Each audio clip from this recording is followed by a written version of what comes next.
vocês da paternidade redentiva, uma perspectiva redentiva da paternidade, é uma questão que tem me preocupado bastante.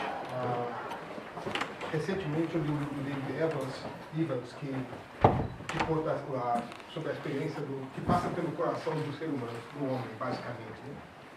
E ele conta a experiência de que ele, servindo como pastor, visitando presídios, ele, no Dia das Mães, um presidiário pediu a ele um cartãozinho para que ele pudesse enviar para sua mãe. Então o pastor foi lá e deu a ele um cartão para que ele pudesse enviar para sua mãe. Os outros presidiários ficaram sabendo e pediram a ele que providenciasse também. Então ele tinha um membro da igreja que trabalhava numa gráfica, eles fizeram um cartão, imprimiram um cartão, então todos os presidiários puderam mandar cartão para as suas mães, né, para os que tinham as mães vivas. Aí o dono da gráfica, pensando na questão dos pais, se antecipou e já preparou um cartão também para que fosse enviado para o Dia dos Pais. E a grande surpresa que ele relata no livro é que enquanto todos os presidiários quiseram um cartão para enviar para o Dia das Mães, o cartão dos pais ficou lá sobrando porque nenhum presidiário mandou para o seu pai um cartão. Então essa relação tão profundamente rompida, e como é que isso marca de forma profunda a nossa sociedade, né? Eu fico pensando assim, às vezes eu entendo por que Deus faz tanta questão de se revelar como pai. Porque essa orfandade que o ser humano tem,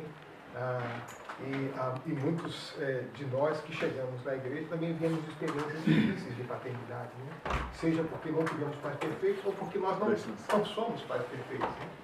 E uma das coisas que eu gosto muito na igreja é que o fato de vivermos na comunidade da fé é que outros pais podem me ajudar a ser melhor pai para os meus filhos. Há pouco tempo atrás, um jovem da igreja, um menino de 15 anos, me ligou. Falou assim: ô pastor, posso ir na sua casa? Eu quero conversar com ele. Pode vir.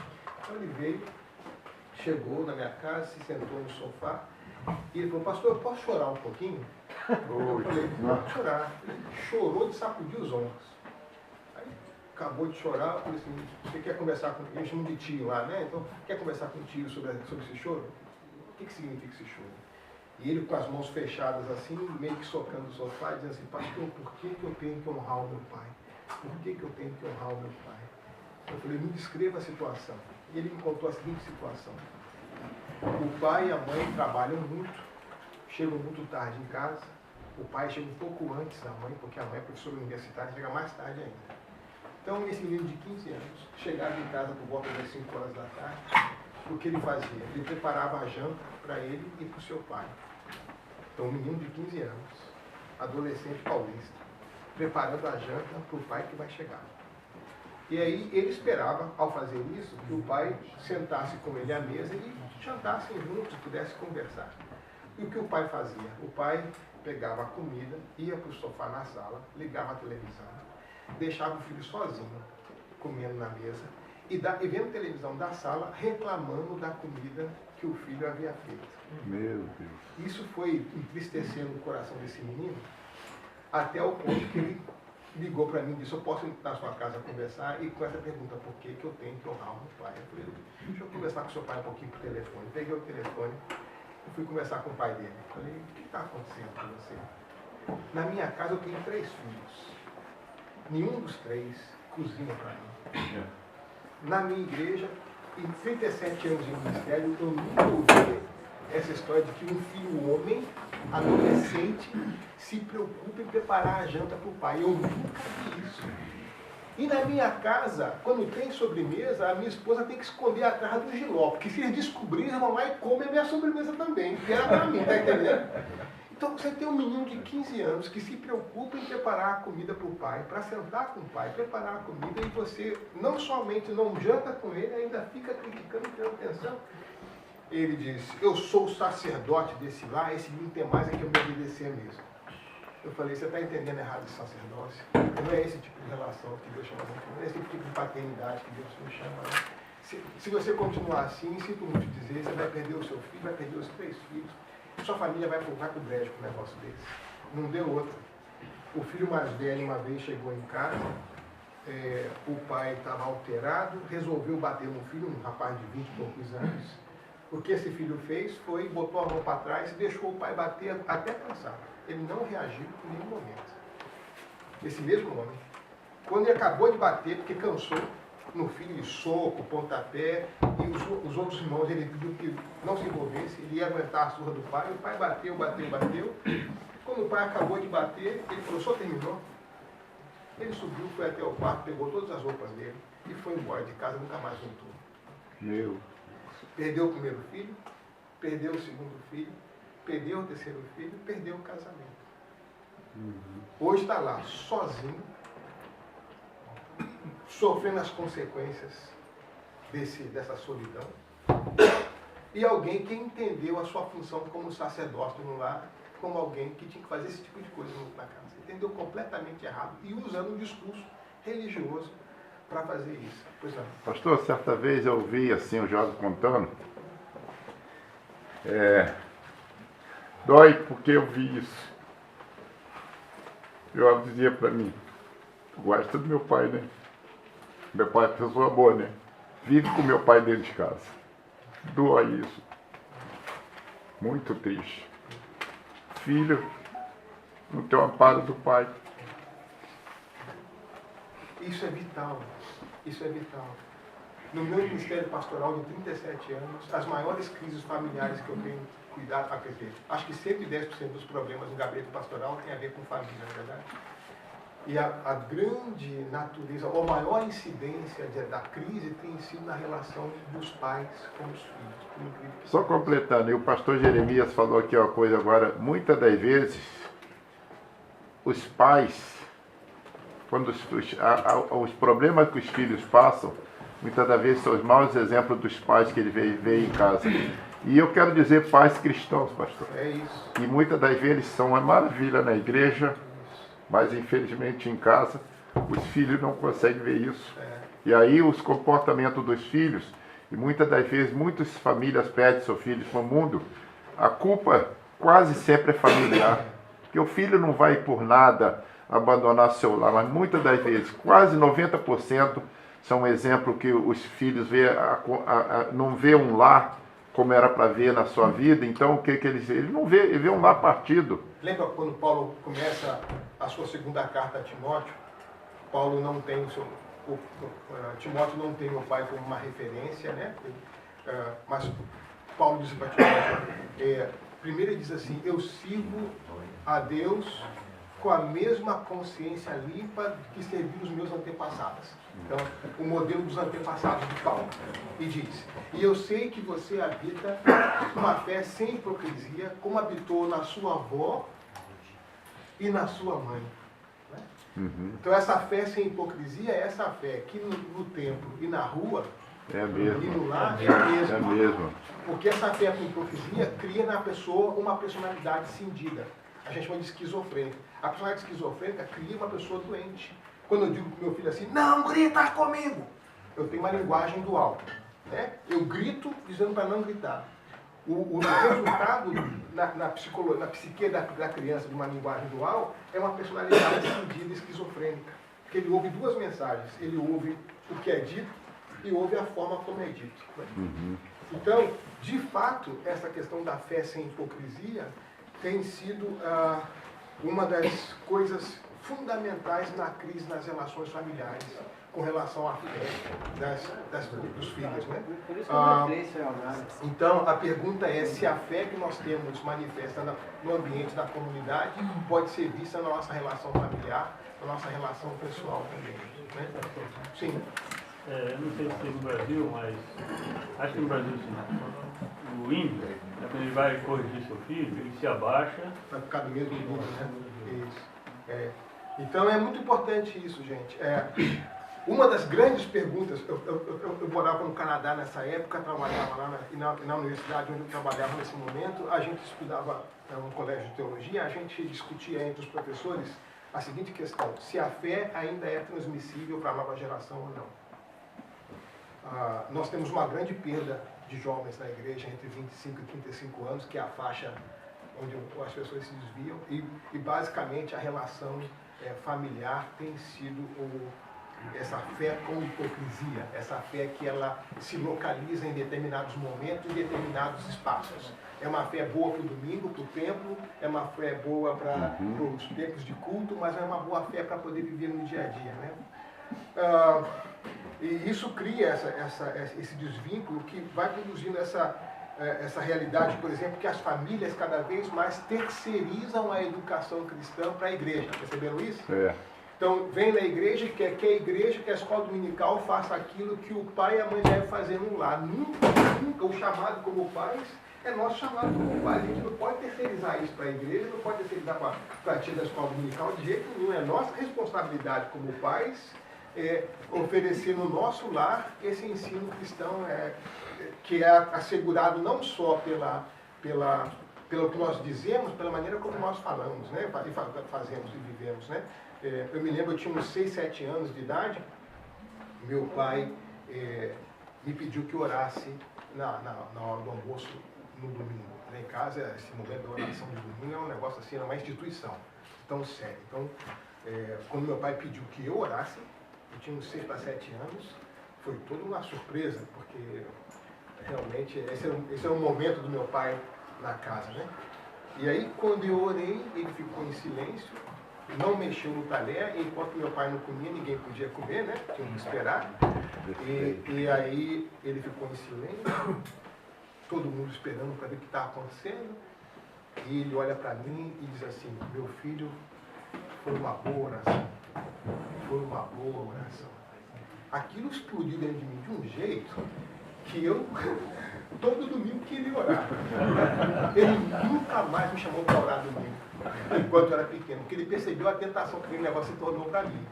Porque já queria ouvir do meu pai o elogio, então eu já não estava preocupado com Deus na oração, estava preocupado com a palavra que ele ia dizer para mim. Eu queria ouvir de novo dele né?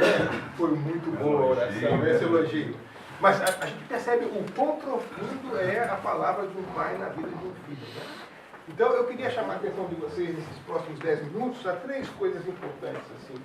Quando eu olho para essa relação de Paulo com Timóteo, essa relação dessa paternidade redentiva, né? O Timóteo não é filho fisicamente de Paulo, mas ele assume a paternidade de Timóteo, e é impressionante, tanto na primeira como na segunda carta, as expressões de paternidade e da qualidade do vínculo que Paulo tem com Timóteo. Ele, várias vezes, Timóteo, meu verdadeiro filho, Timóteo, meu filho na fé, né? Então, esse desafio para a gente desenvolver esses vínculos. A gente, como pai, tem um desafio grande, né? Porque nós estamos educando nossos filhos para um mundo que a gente desconhece. Correto. Eu digo para os meus filhos, eu nunca fui pai de vocês nessa situação. Todo dia, para mim, é um dia novo como pai. Né? Eu tenho 3 filhos, um de 31, um de 28, uma de 23. Cada um é muito diferente do outro. E todo dia é uma experiência nova, porque tem uma situação nova, uma pergunta nova, né? Os 2 mais velhos são cientistas, um trabalha com biologia, outro trabalha com neurologia. Então, quando eles estão conversando, eu fico completamente perdido, porque eu não entendo nada do que eles falam. Eu fui na defesa de tese do mais velho, e aí eu estou ouvindo lá, fiquei 5 horas ouvindo português sem entender uma palavra sequer. E eu disse para o meu filho do meio assim: como é que o Thiago está indo? Pai, está tudo bem, está tranquilo, está bem. Aí eu falei assim: ainda bem que eu li gibi com vocês na infância. Porque a gente pode conversar sobre Chico Bento, pelo menos, tem algum ponto em comum. Né? Mas eu falei assim: como é que eu ofereço como pai o suporte e apoio para um filho que está nesse mundo da ciência? Como pastor, então, como é que eu ofereço para eles respostas, marco bíblico para esse tipo de realidade, né? Então, é muito importante essa questão de nós não somos pais perfeitos, nós não tivemos pais perfeitos, nós não seremos pais perfeitos. Mas a realidade na igreja é essa, é que algumas áreas da minha vida que eu sou muito limitado, outros irmãos da igreja oferecem para os meus filhos a referência que eu não posso oferecer. E eu posso oferecer para outros filhos essa referência. Uma troca, né? É isso. Então a gente divide essa carga de sermos pais junto no contexto da igreja, e a gente pode apoiar outros pais e ser apoiado por eles. Então o peso fica redimensionado nesse sentido para a gente, né? Eu me lembro que os 2 meninos vieram perguntar para mim sobre investimento financeiro. Eu falei: meu filho, eu sou da velha guarda. Quando sobra dinheiro, e sobrava, quando sobrava, era poupança. Eu só entendo de poupança, não entendo mais nada. Eu falei, mas tem um tio Silvio lá na igreja que mexe com esse negócio de investimento, conversa com o tio Silvio lá, quem sabe ele dá uma ideia para vocês e tal, não sei o que lá. Aí eles foram conversar com o tio Silvio.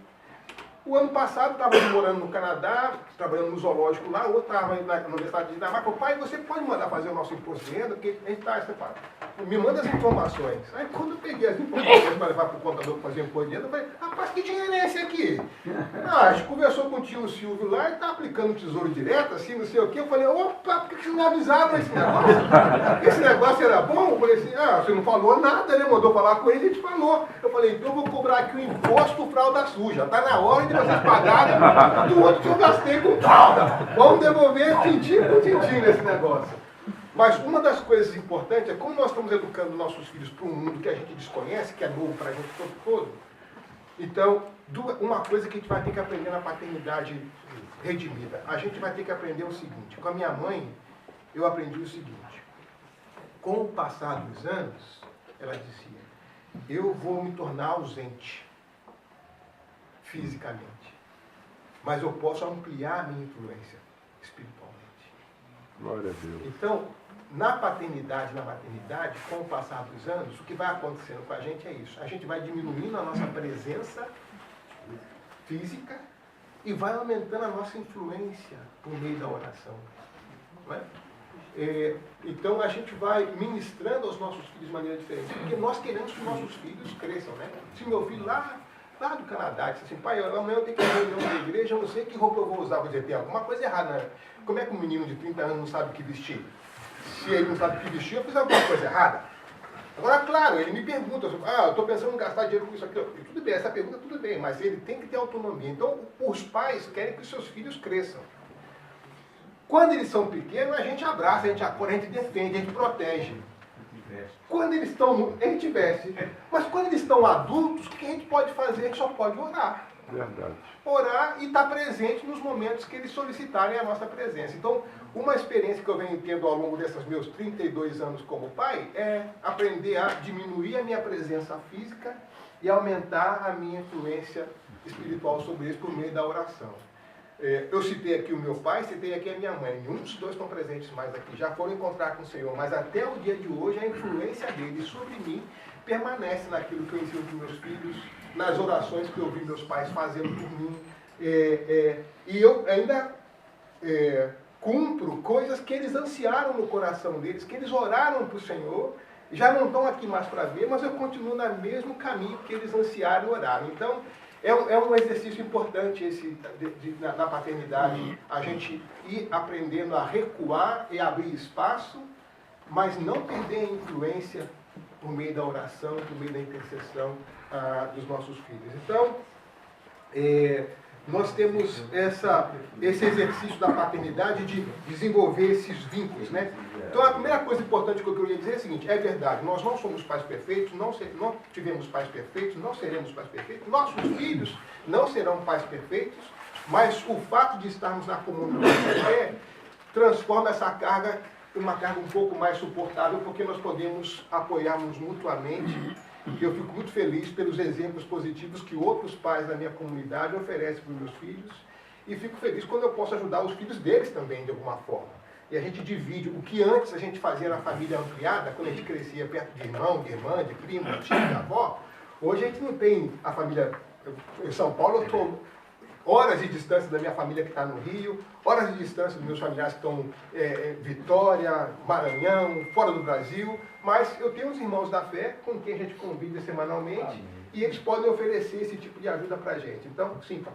E muitas vezes, até para a questão de sabermos que não somos pais perfeitos, mas na intenção de sermos pais perfeitos, aí passam a ser super protecionistas. E isso não permite que eles também possam proteger. Pois é. A gente acaba... O problema da superproteção é a mesma coisa que acontece com o autoritarismo. Toda vez que a gente superprotege, o preço que se paga é que a gente infantiliza os nossos filhos.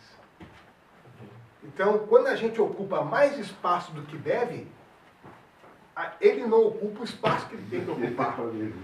Está entendendo? Então, esse é o problema.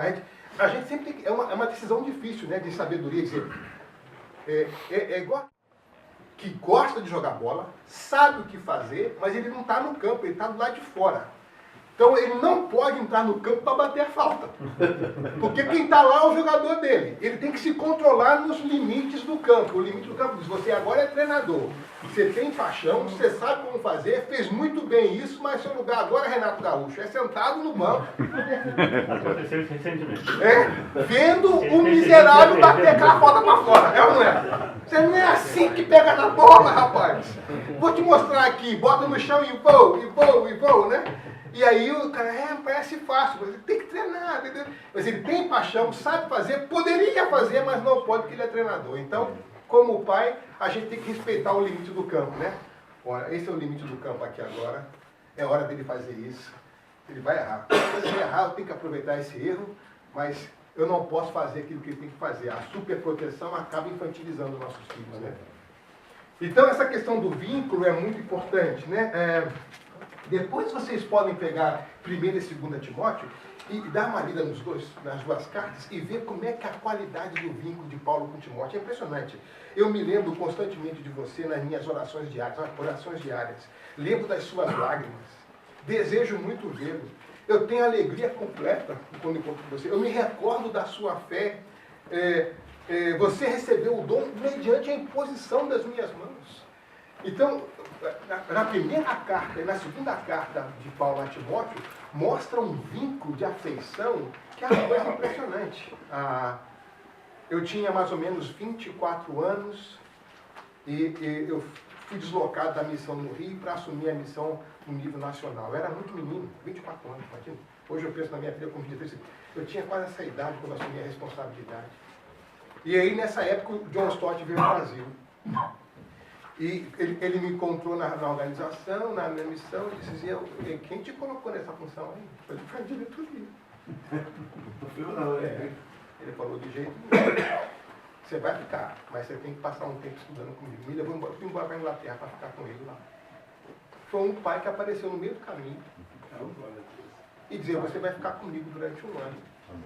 E eu vou te acompanhar. E ele me acompanhou até 2011, quando ele faleceu, no dia 27 de julho. A cada 6 meses mandava uma cartinha perguntando como é que eu estava, se eu estava fazendo as coisas. Para ter uma ideia, por causa do ministério, eu acabei ficando muito sedentário.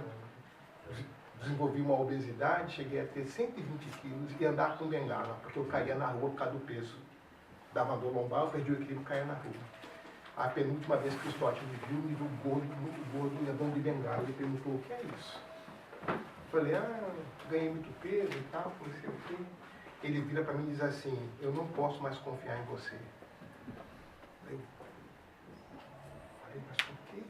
Chamou de Uncle John, né? Por que Uncle John? Disse, quem descuida assim da saúde, descuida de muito mais coisas.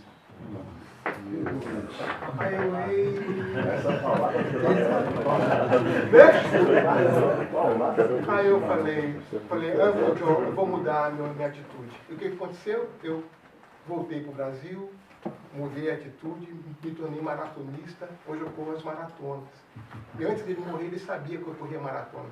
Quando ele me viu, a última vez que me viu já no shape que eu tenho agora, correndo maratonas, né? Sim.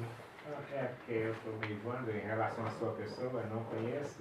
Desculpe. Só uma pincelada, já que você tá bom. Deu essa parte aí, a missão que você falou. Tá bom. Então, meu nome é Ziel Machado, eu sou do Rio de Janeiro. Meu pai foi pastor batista. Ziel, com Z. Eu, com uns 16 anos, me envolvi com o Ministério Estudantil, trabalhando com a ABU, primeiro com secundaristas, depois com a ABU no Brasil. Trabalhei 5 anos na ABU do Rio. Depois, 13 anos, eu fiquei responsável pela ABU no Brasil. Depois, mais 13 anos pela ABU América Latina e Mundial, né? Aí, em 2011, eu me aposentei, terminei meu tempo na missão. E aí, voltei para o Brasil e assumi a igreja local e o Seminário Servo de Cristo, onde eu estou como vice-reitor lá em São Paulo, no Seminário Servo de Cristo. Eu estudei um pouco História e Teologia e trabalhei por aí também nesse tipo de coisa. O Ziel Machado. Ziel. Só com Z. É uma palavra alemã, né, que significa, o nome certo é Ziel, mas ninguém fala isso, né, nem a gente fala isso. Então, Ziel significa alvo, meta. Quando você vai ver a corrida na Alemanha, qualquer corrida, a chegada está escrito Ziel. Você chega no aeroporto, em Frankfurt, você dá Ziel. Eu cheguei e falei assim, esse aeroporto me pertence, eu não sabia. Vi meu nome por tudo quanto é lugar, né? Meu pai tinha esse nome também, e eu não tenho a mínima ideia porque meu avô colocou esse nome no meu pai, e meu pai foi preguiçoso. Mas Ziel, ele quer dizer Deus. Então, o Zi, não sei que heresia que é, mas o El é Deus, né? Então, chegada de Deus. Acho que como é um nome alemão, né? Você está criando uma neologismo hebraico aqui. Eu aceito isso, eu tomo posse. Então foi esse contexto, assim. Igreja e seminário, servo de Cristo. Seminário Servo de Cristo lá em São Paulo. Seminário chinês e a igreja japonesa. Imagina, olha só. Agora eu vou formar uma banda de louvor coreana para fechar minha conexão asiática agora. Por que é uma igreja japonesa? Quando eu voltei para o Brasil em 92, na primeira saída, as igrejas étnicas sempre sofrem um pouco com a crise de geração, né? As pessoas vão saindo. Então eles me chamaram para ajudar por 6 meses num projeto nessa igreja metodista para ajudá-los a acompanhar os jovens da igreja e tentar abrir a igreja um pouco mais culturalmente. Então esses 6 meses se transformaram em 26 anos. A gente está há 26 anos lá. Glória a Deus. É São Paulo. É São Paulo, na Bairro da Saúde. É uma igreja metodista? Livre. Metodista A minha esposa vive na igreja presbiteriana, eu vim uma tradição batista calvinista e os dois estamos na igreja metodista. Glória a Deus. Quer dizer, a gente está com passaporte triplo, a gente pode subir no céu qualquer hora. A gente apresenta o passaporte lá em cima aqui. Metodista? Livre. Mas se eu quiser achar no Google, por exemplo. A igreja metodista livre. Então pode colocar lá, Concílio Nikkei, no nosso caso São Paulo. Concílio Nikkei, porque tem o Concílio Brasileiro e o nosso é o Concílio Nikkei. É do Bispo Hildo, pastor? O Bispo Hildo é do Concílio Brasileiro. Eu sou do Concílio Nikkei. O Concílio Brasileiro nasceu do Concílio Nikkei, logo no início. O que aconteceu foi por causa do idioma, os brasileiros foram se convertendo, então era mais fácil manter o culto em português para um lado e o culto em japonês para outro. Hoje você tem um monte de japonês no Concílio Brasileiro e um monte de brasileiro no Concílio japonês. Fez aquela coisa que o Brasil faz, né? Faz uma salada completa. Né? Então, hoje o nome mais identifica a origem da igreja do que o corte étnico mesmo da igreja hoje. Né?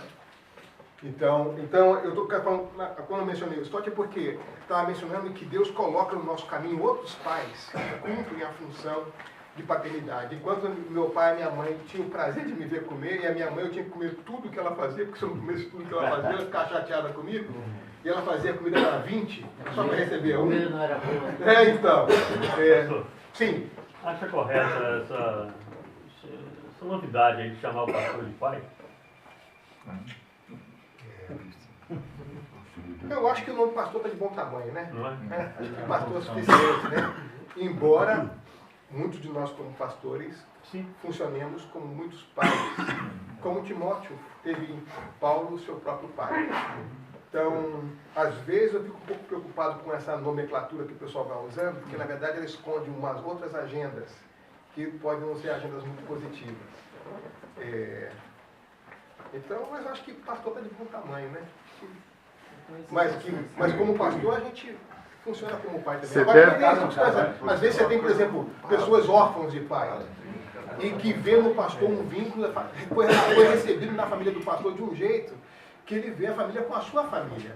Então a relação que ele tem é de pai mesmo, não é por causa da posição de pastor, é porque ele, como pastor, funcionou naquela vida como pai, como uma família, como esteio. Então eu diria que é um ato de carinho, mas não é uma cobrança de autoridade. Você tem que me chamar de filho. Não. É um reconhecimento pelo papel que aquela pessoa ocupa na vida dele, né? Eu vejo assim, pastor. O povo católico chama de padre. O padre, porque o padre é isso mesmo. Eu trabalhei no Haiti também, lá chama a gente de pai, né? Na linguagem crioulo, né? Centro de espírito. Então, uma das coisas que eu gostaria de chamar a atenção para vocês hoje, nessa paternidade redentiva, é a qualidade dos vínculos que nós temos como pais com nossos filhos, né? O quão presente nós estamos, o quão participativo nós estamos, o quão comprometido nós estamos, o quão intencionado nós temos. Eu costumo dizer que, como pai, eu me defino como jardineiro. Acho que é a metáfora do jardineiro que mais cabe para mim. Eu gosto todo sábado à tarde, junto com a minha esposa, eu trabalhava no jardim em casa lá. E como jardineiro, a nossa alegria é ver as flores florescerem. Quer dizer, a minha maior alegria não pode ser minha caixa de ferramenta, tá entendendo? A caixa de ferramenta é só um meio. A minha maior alegria é que as flores floresçam, que elas deem todo o fruto, né? Que elas fiquem bonitas, que o jardim fique bonito. Às vezes, como pais, a gente facilmente fica mais alegre com a nossa caixa de ferramenta do que com a beleza das nossas flores. Então, a gente tem que cuidar para que nossos filhos, ou aquelas pessoas a quem Deus nos chamou para cuidar, floresçam da melhor maneira possível, né? Uma vez eu estava lá na igreja, no meu escritório, e eu vi uma batinha, uma vovó, quase 100 anos, cuidando lá do jardim, e ela parou em frente a uma florzinha e ficou paradinha na florzinha lá. Ela estava fazendo poda, sabe?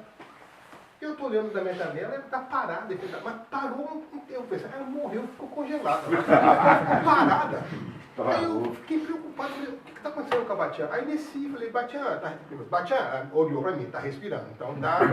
Falei, Batian, eu estou te vendo lá da janela e você está demorando tanto, olhando para essa plantinha, olhando. O que aconteceu, Batian? Aí disse, sensei, Batian tem que olhar com carinho, né? Falei, por que, Batian? Batian vai fazer poda, né? Falei, por que, Batian?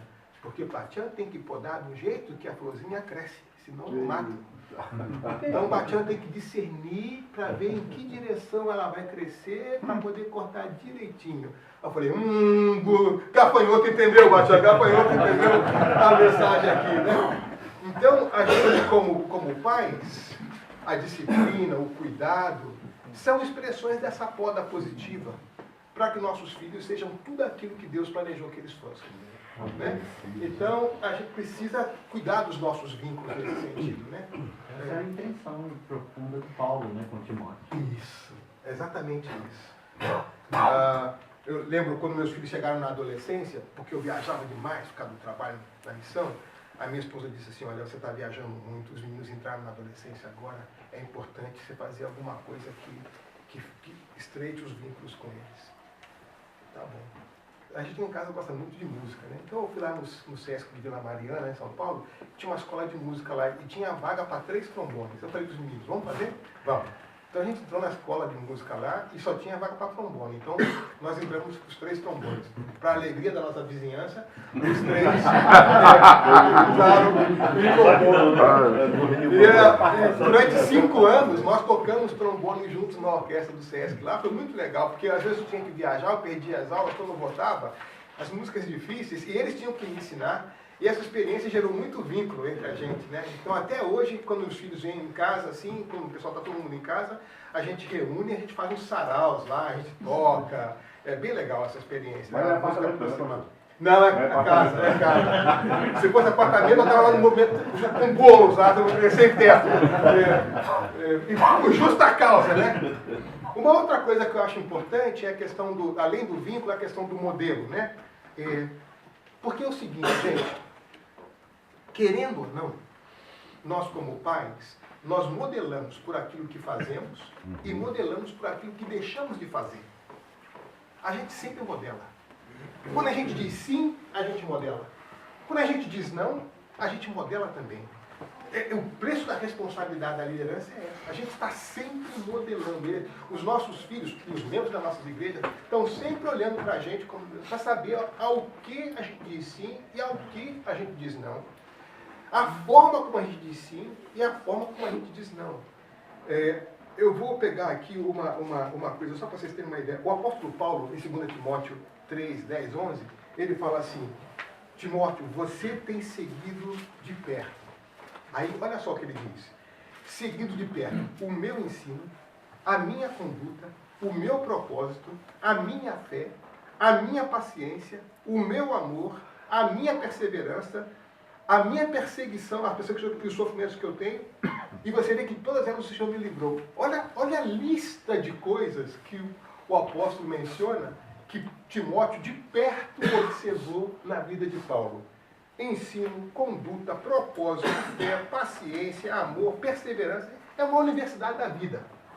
Andar do lado de Paulo permitiu ao Timóteo observar essas coisas, e a conduta dele, e a autoridade dele, o exemplo dele. Olha que coincidência fabulosa, não sei se vocês já perceberam essa coincidência. Alguém lê para mim 1 Timóteo 4,13, e outro abra 2 Timóteo 4,13. É o mesmo capítulo, o mesmo versículo, de duas cartas diferentes. Olha que coisa interessante essa coincidência. 4,13, o que diz lá? Persiste em ler, exortar e ensinar, até que eu vá. Olha, a advertência é, persiste em ler. Agora, 2 4,13, o que está escrito lá?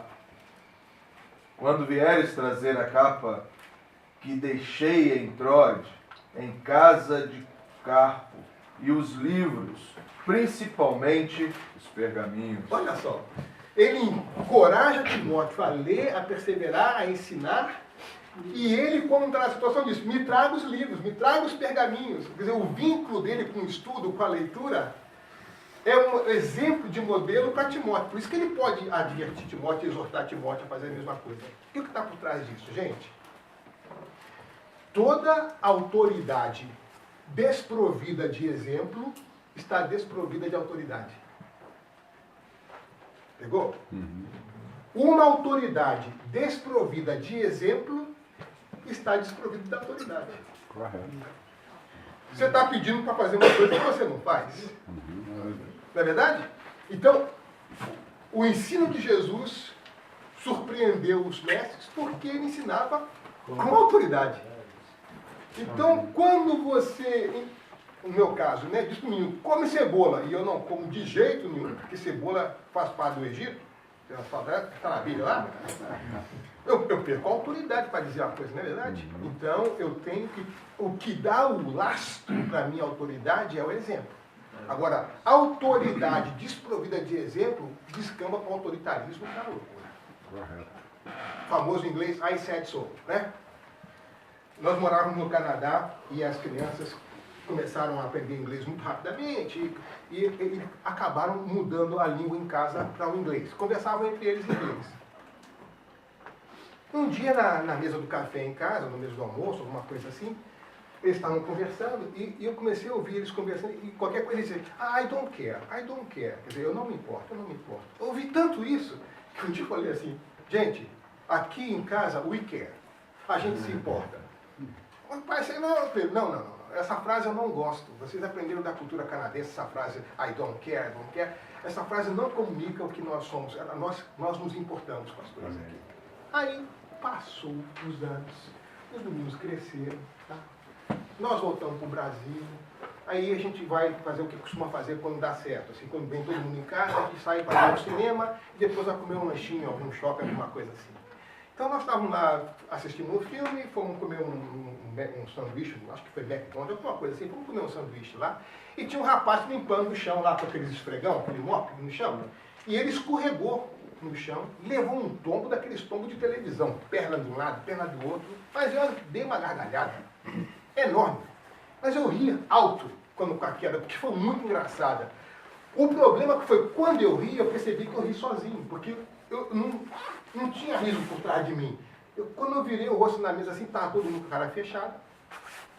Meu filho do meio falou assim, esse que é veterinário, falou assim, pai, ajuda o rapaz, porque a queda foi difícil, você está mais perto, pede desculpa a ele e ajuda o rapaz, porque ele pode ter se machucado. Aí eu fui lá, desculpa aí, levantei, voltei para a mesa, o mais velho falou assim, pai, é o seguinte, a piada sua é boa, como todo mundo pode rir. Aí eu, pum, de novo na cabeça, né? Aí a filha, we care. Falei, vingança, mulher, esperar a vida inteira para esse momento. Eu já olhei para minha esposa assim, ela, não preciso falar nada. Tá entendendo? A gente sempre modela com aquilo que a gente faz e com aquilo que a gente deixa de fazer. Então, autoridade desprovida de exemplo está desprovida de autoridade. Então, uma coisa que a gente precisa pensar é nos vínculos, a qualidade dos nossos vínculos.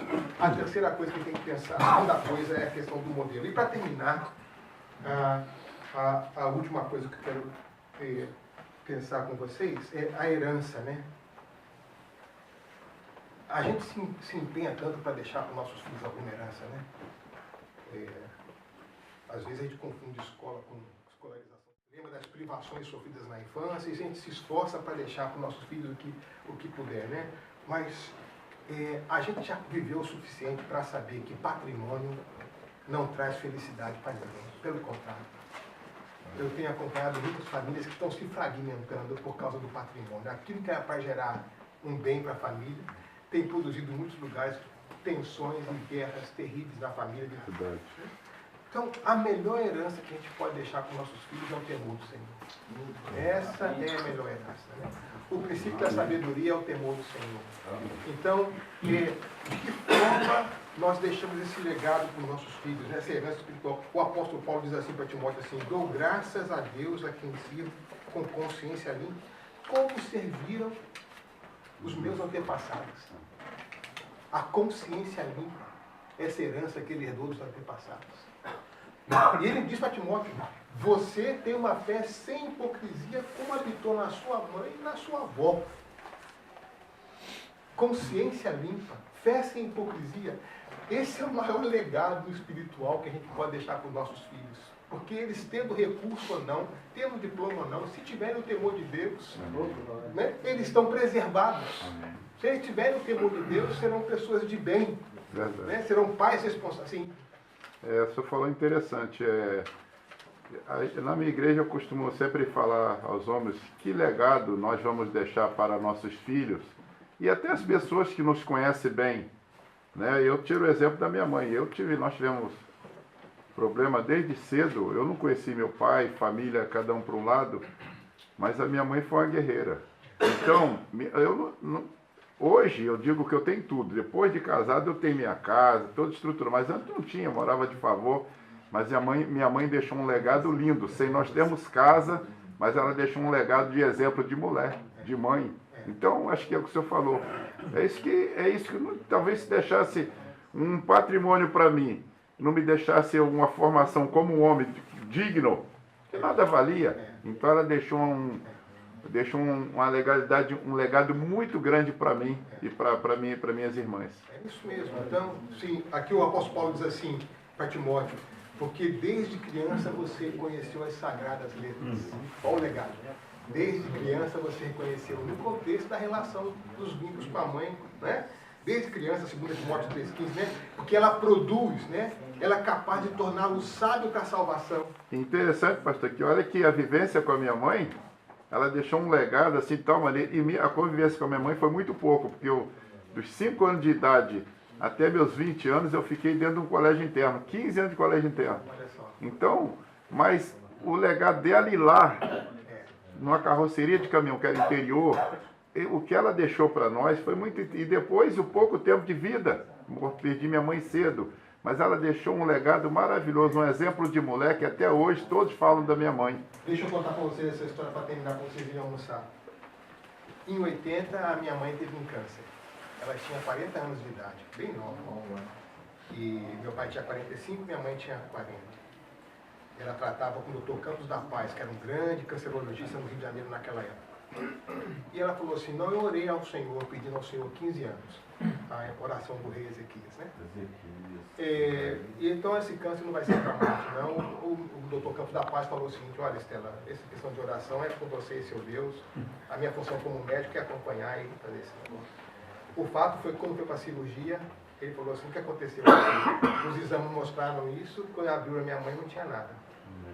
Então ele ficou espantado, mas mesmo assim fez a minha mãe passar por aquele negócio da radioterapia, a cada 6 meses tinha que fazer lá a visita e tal, e por 10 anos ela fez esse monitoramento até que ela foi declarada curada com isso. Em 95, 15 anos depois exatamente, em 95, papai me liga lá de Friburgo, diz, meu filho, sua mãe está internada. Cidade linda, minha cidade de Friburgo. Meu pai pediu para sua mãe, quer que você venha aqui, o médico pediu para a gente conversar com a família. Falei, papai, tá bom, fui indo para ir para o Rio. Fui para o Rio, cheguei lá no hospital, dessa vez o médico era um cristão, da Igreja Batista.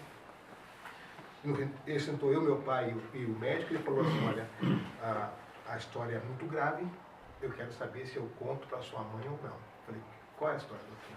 ela tem um câncer agora de pulmão e assim, o tempo de vida que ela tem é brevíssimo.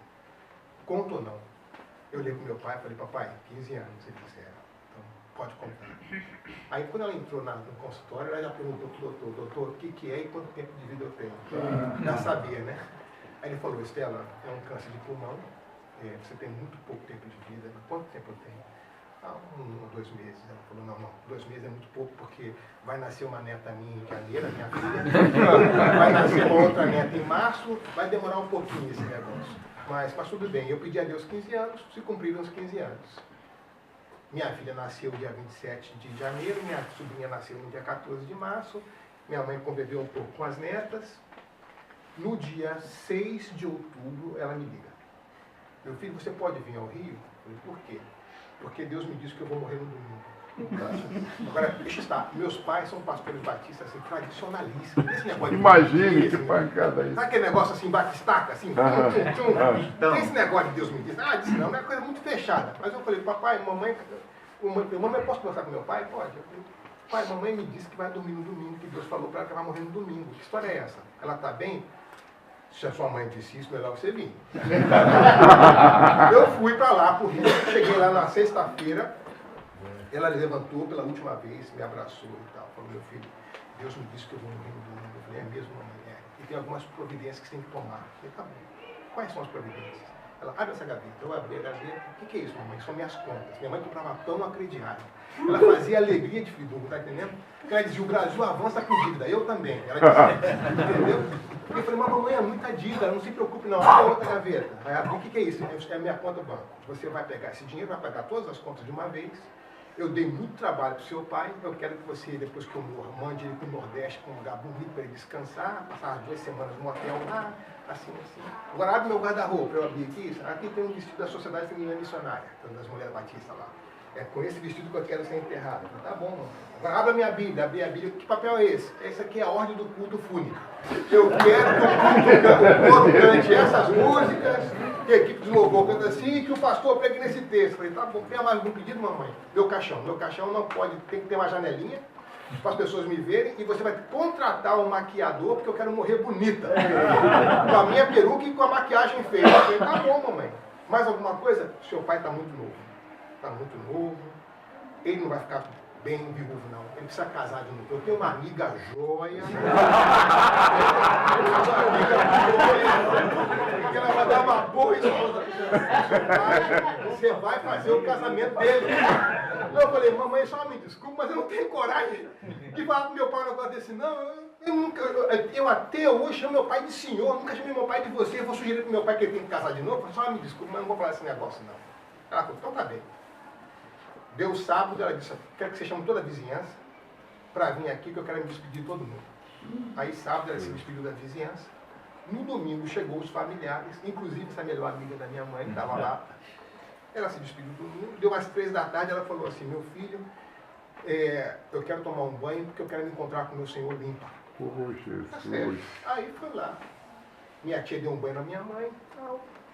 O tempo foi passando, o dia foi se estendendo, deu 9h30 da noite, ela falou assim, chama toda a família, eu quero que vocês cantem uns hinos e uns salmos aqui. Então, no quarto onde ela estava, o médico quis levar ela para o hospital, ela disse, não, eu vou encontrar com o meu Senhor no quarto onde eu sempre me encontrei com ele, é aqui que eu vou morrer. Tá bom. O médico deixou, deu 15 para as 10 da noite, ela olhou para mim e falou assim, meu filho, teve uma conversa só com meu pai, não sei o que falou com ele, uma só com a minha irmã, não sei o que falou com ele, e uma só comigo. Então ela disse assim, meu filho, agora cruza os meus braços sobre o meu peito, ela está assim, meio fraquinha, então eu coloquei os braços dela assim, enquanto nós cantávamos os salmos e os hinos, ela olhou para a gente, deu um sorriso, fechou os olhos e foi. No dia que o Senhor disse para ela, no domingo. Eu olhei para o papai e falei, papai, eu sou pastor mais tempo que eu, o que aconteceu aqui? Ele disse, meu filho, a gente morre da mesma forma como a gente vive. A sua mãe conhecia o Senhor com quem ela andava e agora foi um encontro. A gente fez o sepultamento, chamei o maquiador, tudo direitinho como ela queria. Estela Mares Oliveira Machado. Ela era professora do seminário lá em Friburgo. Meus pais eram professores do seminário evangélico de Friburgo. E aí foi feito o sepultamento. Eu não falei nada com meu pai negócio de casamento. 2 anos e meio depois, meu pai me liga e diz assim, meu filho, eu tomei uma decisão, queria conversar com você, queria saber o que você acha. Eu falei, não, meu pai, eu decidi casar de novo. Tá difícil como pastor, assim, viúvo, as irmãs vão lá em casa levar café da manhã pra mim, qualquer dia vão falar mal de mim, é melhor eu casar de uma vez, saber esse negócio. Eu falei, tá certo, meu pai, você resolveu casar? Pois é, eu escrevi uma carta para uma amiga da sua mãe perguntando se ela queria casar comigo. Ela disse que sim. Eu falei, meu pai, quem é essa pessoa? Ah, não é assim. Eu falei, não é possível. Não é possível. Aí ele falou, você faz meu casamento? Eu faço, já tem até a primeira frase do casamento pronta. Ele, ah é? Vou começar o sermão assim, o senhor é muito obediente à minha mãe, até depois de morta. Obedece ele. Aí ele falou assim, você não vai estragar meu casamento desse jeito. Eu falei, fica tranquilo. Mas a tentação de dizer isso foi grande, né? Então, meu pai ficou casado mais 20 anos, 22 anos com a Lucy. No ano passado, 18 de abril, meu pai sempre disse para mim, né? Eu nunca quero ir para o hospital. Meu pai odiava o hospital. Ele falou assim, eu quero morrer no meu tempo de oração com o Senhor. Ele morava então ali agora com a nova esposa Miguel Pereira, em frente ao Lago Javari, que tem um lago Conheço lá. muito. Isso. E toda manhã papai tinha o hábito de sair para caminhar e orar. Enquanto ele caminhava em volta do lago ali, orando. Por essas coisas que só o Senhor explica, numa semana anterior à morte do meu pai, a primeira igreja que ele pastoreou, lá na Pavuna, o convidou para passar o domingo na igreja com eles. Aí papai foi para lá, passou o domingo na igreja, pregou de manhã, pregou de noite, celebrou a ceia, deu a bênção apostólica no culto à noite. Isso foi domingo. E ele falou para a esposa dele, olha, você fica aqui um pouco mais aqui no Rio, com o pessoal da igreja, eu vou subir a serra, depois você sobe, eu vou ficar lá, eu vou cuidar dos animais e tal, você fica aí e tal. Na terça de manhã, no dia 18 de abril, ele saiu para orar. Enquanto ele caminhava no parque, o pessoal que corre, né, já conhecia ele, porque está sempre de manhã lá, disseram que enquanto ele estava caminhando, ele cai. O pessoal se aproxima e quando chega nele, ele tinha sofrido um infarto fulminante, morreu como queria, orando na manhã. Então eu já falei para Deus, a minha mãe acertou o dia, meu pai acertou a forma. Então eu já combinei com Deus, eu quero acertar o dia e forma. Tem que ser aos 97 terminando a maratona do Rio, porque não botar a medalha, já subo direto. O que eu quero dizer é que numa família tradicionalíssima, assim, muito batista, muito tradicional e tal, a herança espiritual que meus pais deixaram para mim foi uma coisa impressionante. E essa história que eu conto se torna uma edificação para a vida de muitas pessoas. Então, são 3 coisas que eu queria chamar a atenção para vocês hoje. Primeiro, a questão do vínculo, a qualidade do nosso vínculo. Segundo, a questão do nosso modelo. Né? A gente modela com aquilo que a gente faz e com aquilo que a gente deixa de fazer. E a terceira coisa é, de todas as heranças que você pode deixar, a mais importante é a herança espiritual. Amém. Porque os seus filhos tendo ou não tendo recursos, ou eventualmente passando por alguma dificuldade, essa herança espiritual é que vai ser o lastro da família deles. Tá bom? Acho que já deu. A hora do almoço já passou, desculpa o atraso. Deus abençoe. Bom almoço a todos vocês.